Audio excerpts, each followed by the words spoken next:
নজর রাখবো পরবর্তী সংবাদে। আগামী 19শে এপ্রিল পশ্চিম দফার ভোট, লোকসভা নির্বাচন এবং তারই মধ্যে ইতিমধ্যে যে খবর যে রাজ্যে বিজেপির দুই প্রার্থীদের সাথে প্রচারে এবার আসতে পারেন নরেন্দ্র মোদী। রাজ্যের মাটিতে পা রাখতে পারেন প্রধানমন্ত্রী নরেন্দ্র মোদী। আগামী 19 এপ্রিল আগরতলায় প্রথম নির্বাচনী জনসভা করতে পারেন প্রধানমন্ত্রী।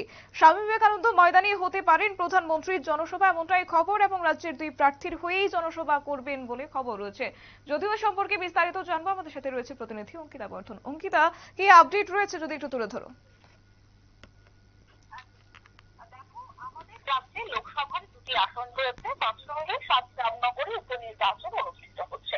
সেক্ষেত্রে বিজেপির স্টার ক্যাম্পেইনারদের তালিকাও ইতিমধ্যে প্রকাশ করেছে বিজেপি, যার মধ্যে দেখা যাচ্ছে প্রধানমন্ত্রী থেকে শুরু করে স্বরাষ্ট্রমন্ত্রী এমনকি জেপি নাড্ডা, তারা রাজ্যে আসতে চলেছে।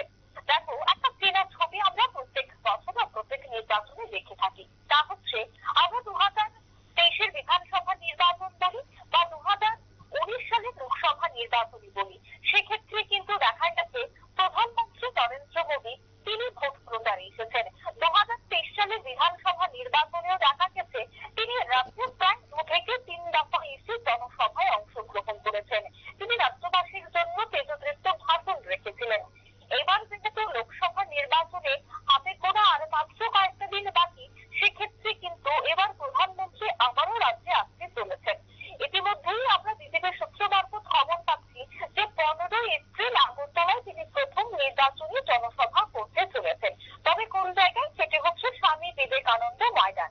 আমরা প্রত্যেকেই জানি আগরতলা শহরের যদি একটি বড় ময়দান হয়ে থাকে জনসভার ক্ষেত্রে, সেটি হচ্ছে স্বামী বিবেকানন্দ ময়দান। সেখানে বড় পরিসরে একটি জনসভার আয়োজন করা হয়ে থাকে।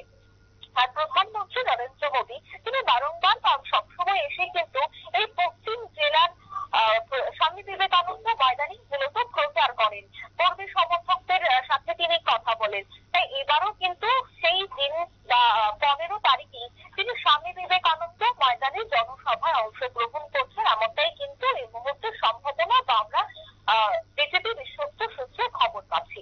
তারপর রাজ্যের দুটি প্রার্থীর হয়ে তিনি ভোট প্রচারে আসছেন। একদিকে রয়েছে পূর্ব আসনে কৃতি সিং দেববর্মা, অন্যদিকে পশ্চিম আসনে রয়েছে সাংসদ বিপ্লব কুমার দেব এবং 7 রামনগরের উপনির্বাচনে বিজেপি মনোনীত প্রার্থী দীপক মজুমদার। 3 জনের হয়েই তিনি প্রচারে আসছেন স্বামী বিবেকানন্দ ময়দানে। যেহেতু তিনি একজন প্রধানমন্ত্রী, সেক্ষেত্রে নিরাপত্তাটা খুব গুরুত্বপূর্ণ বিষয় ওনার ক্ষেত্রে। সেই জায়গায় যদি জেপি নাড্ডা হয় বা সেই জায়গায় যদি অন্যান্য স্টার ক্যাম্পেইনাররা হয়, অন্যান্য সাংসদরা হয়, সেটা আলাদা ব্যাপার। কিন্তু প্রধানমন্ত্রীর ক্ষেত্রে কিন্তু আলাদা একটা নিরাপত্তা থাকে। একেবারে ওনার নিরাপত্তা রক্ষী থেকে শুরু করে উনি কোন জায়গায় সভা করবেন, সেই জায়গায় ঠিক জনসভার দুদিন আগে থেকে সেখানে একেবারে আদর্শত নিরাপত্তা ব্যবস্থা, এই সমস্ত বিষয়গুলিকে কিন্তু প্রথমেই নজর রাখতে হয় কেন্দ্রীয় নেতা, দুঃখিত কেন্দ্রীয় বাহিনী, তৎসঙ্গে রাষ্ট্রের পুলিশকে একটা গুরু দায়িত্ব পালন করতে হয় সেক্ষেত্রে নিরাপত্তাকে কেন্দ্র করে। তাই প্রধানমন্ত্রী তো আর সব জায়গায় গিয়ে তিনি জনসভা করতে পারবেন না, সেক্ষেত্রে নিরাপত্তার বড় ব্যাপার থাকে। তাই ইতিমধ্যেই খবর যে তিনি শুধুমাত্র পশ্চিম জেলার স্বামী বিবেকানন্দ ময়দানে ইতিমধ্যে প্রচারের জন্য ঠিক করা হয়েছে। যদিও তিনি আরো একটি দুটি জনসমাবেশ বা জনসভা করতে পারেন, কিন্তু এখনো পর্যন্ত সিংমোহর কিন্তু পড়েছে একটি, তাও হচ্ছে স্বামী বিবেকানন্দ ময়দানে। দেখো, শতাব্দী, আমরা এর আগেও খবর করেছিলাম যে প্রধানমন্ত্রী নরেন্দ্র মোদী তিনি পশ্চিমে জনসভা করবেন এবং অমিত শাহ তিনি পূর্বে গিয়ে জনসভা করবেন। ইতিমধ্যে যেহেতু পশ্চিমে তিনি জনসভা করবেন, সেক্ষেত্রে স্বামী বিবেকানন্দ ময়দানকে বেছে নেওয়া হয়েছে। তার জন্য এবার দায়িত্ব দেওয়া হয়েছে প্রত্যেকটি মন্ডলে। কেন? প্রত্যেকটি মন্ডল থেকে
ধন্যবাদ অঙ্কিতা তোমাকে। কথা বলছিলাম আমাদের প্রতিনিধি অঙ্কিতা বর্ধন বিস্তারিত তুলে ধরেছে এবং এক্ষেত্রে যেহেতু ত্রিপুরা 2টি লোকসভা আসন রয়েছে তাকে কেন্দ্র করে ইতিমধ্যে ঝড়ো প্রচার শুরু করেছে। পাশাপাশি আগামী 19শে এপ্রিল প্রধানমন্ত্রীর আসার কথা রয়েছে এবং স্বামী বিবেকানন্দ ময়দানে হতে পারে জনসভা, এমনটাই কিন্তু খবর রয়েছে। নিয়ে নিচ্ছে ছোট্ট একটি বিজ্ঞাপন বিরতি, সঙ্গে থাকুন।